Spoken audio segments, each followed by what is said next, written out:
Logarithm equations. Solve the following. Log x plus log x plus 3 equals 1.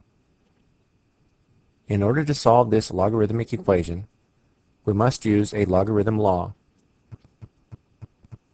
The law states the log of a plus the log of b will equal the single log of a times b. So we convert our original into log x times x plus 3 equals 1. To solve this log equation, we must remember the base is automatically 10 if there is no base. And now we just change this log equation into its exponential form. The base, or 10, raised to the first power must equal x times x plus 3. We now simplify each side.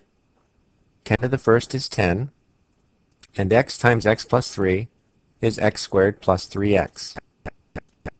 We now subtract 10 from both sides so that the equation is set equal to 0. Once we have the quadratic now set equal to 0, we can either factor it or use the quadratic formula. In this case, the quadratic does factor. It factors into x plus 5 times x minus 2. We now set each factor equal to 0, and after solving each equation, x becomes negative 5 or positive 2. When working with log equations, we must check our answers to make sure they work. They do not always work. So we will first test negative 5. When we put negative 5 in for x, we see right away an expression that cannot exist. We cannot have the log of a negative number.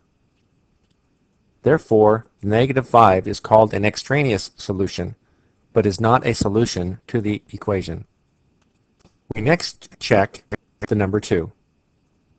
And now after plugging it in, we simplify the expression, knowing that 2 plus 3 is 5, and the log of 2 plus the log of 5 equals the log of 2 times 5, or the log of 10, and the log of 10 does equal 1, so 2 is a solution, and the only solution.